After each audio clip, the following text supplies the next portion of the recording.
Rajesh law centre में आप लोगों का स्वागत है। आज हम लोग चर्चा करेंगे भारतीय नागरिक सुरक्षा संहिता, जिसको बीएनएसएस के नाम से जाना जाता है। यह पुरानी संहिता दंड प्रक्रिया संहिता 1973 के स्थान पर लाया गया है, क्योंकि पुरानी संहिता रिपेयर कर दी गई है।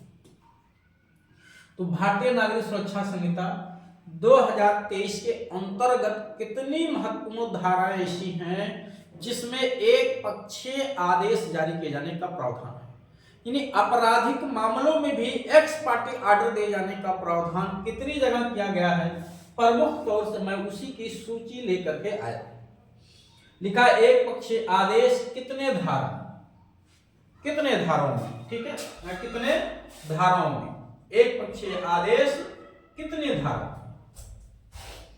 धाराओं की संख्या मैंने मेंशन की है 107, 145, 155, 163, 356, यानी टोटल 5 जगहों पे एक पक्षीय आदेश दिए जाने का प्रावधान है। संक्षेप में मैं इसको एक एक लाइन में आप लोगों को समझाऊंगा। धारा 107 में ध्यान दीजिएगा, न केवल इस भारतीय नागरिक सुरक्षा संहिता में एक पक्षीय आदेश दिए जाने के प्रावधान किए गए हैं, बल्कि सिविल प्रक्रिया संहिता के अंतर्गत भी एक पक्षीय आदेश दिए जाने के प्रावधान कई सारे जगह किए गए हैं। उस पर भी मैं एक वीडियो बना के चैनल पे अपलोड कर दूंगा।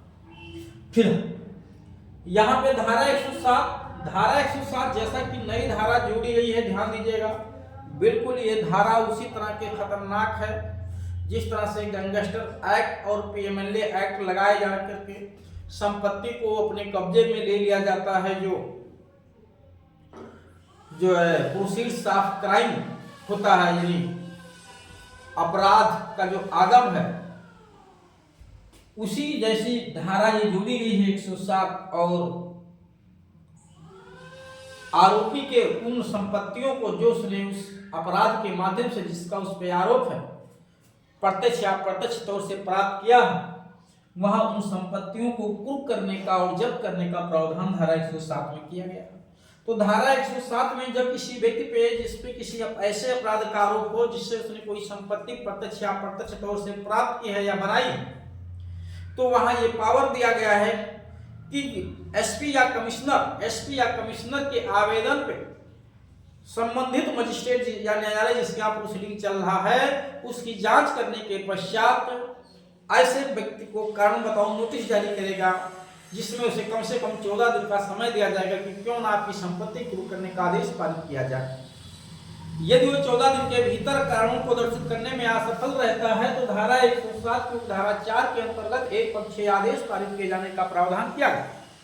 और यदि मजिस्ट्रेट को या न्यायालय को यह प्रतीत होता है कि यदि उसे कारण बताओ नोटिस जारी किया गया तो जो इस धारा का मकसद है वो पूरा नहीं हो पाएगा, तो एक पक्षीय नोटिस जारी किए जाने से पहले भी अंतरिम तौर से एक्स पार्टी आर्डर पारित करके उसके संपत्ति को कुर्क या जब्त करने का आदेश दिया जा सकता है धारा 145 की उपधारा 5 के अंतर्गत। उसके बाद धारा 145 की उपधारा 2 का परंतु लिखा हुआ, ध्यान दीजिएगा, धारा 145 की उपधारा 2 का परंतु के मेंटेनेंस से जुड़ा हुआ प्रोविजन है। मेंटेनेंस की मांग जो सीआरपीसी की धारा 125 थी उसकी प्रक्रिया 126 में लिखा हुआ था। सेम वही बात यहाँ भी है कि धारा 144 के तहत तो मेंटेनेंस की मांग कौन और किससे और कब और कैसे करता है इसका प्रावधान दिया गया, सब्सटेंटिव नेचर का है। लेकिन जो प्रोसीजरल पार्ट है वो सेक्शन 126 में था, जिसे 145 में कर दिया गया कि केस कहाँ, ये मेंटेनेंस का केस कहाँ दाखिल किया जाएगा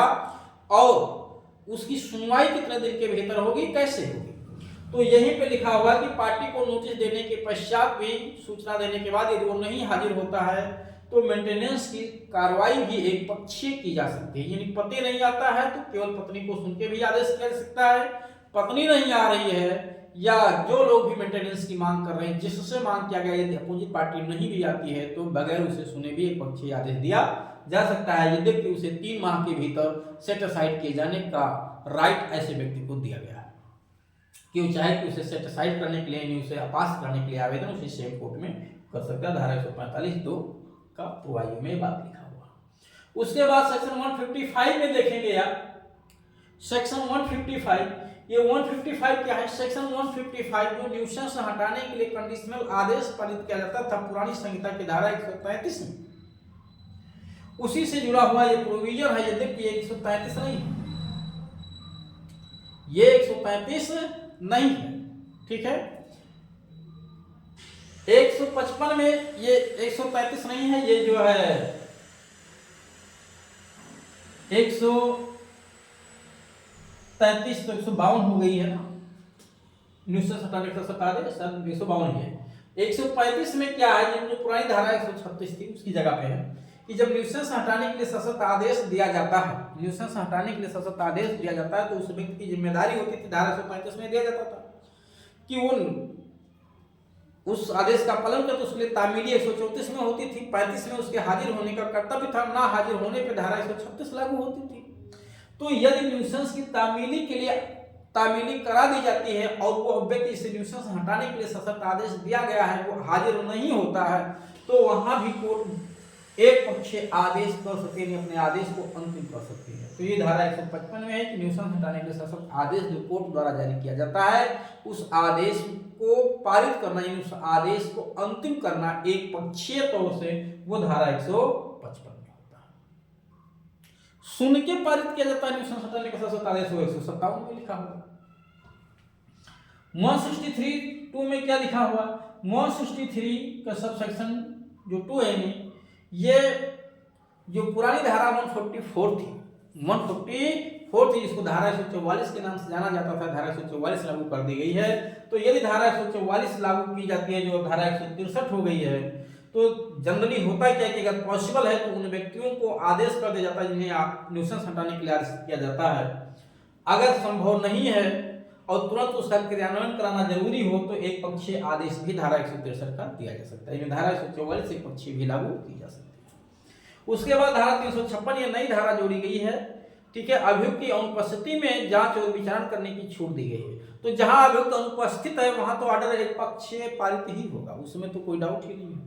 तो धारा 356, तो 356, 107 ये दो धाराएं नई हैं, इन दोनों में भी एक पक्षीय आदेश जारी किए जाने का प्रावधान कर दिया गया है। और 145, 155, 163 जो पुरानी धारा थी, ठीक है, 145 जो 126 था, 155 136 था, 163 144 था, इनमें भी एक पक्षीय आदेश पारित करने का प्रावधान पहले से भी था, इस बार भी कर दिया गया। तो इसमें तो कोई कंफ्यूजन ही नहीं है, ठीक।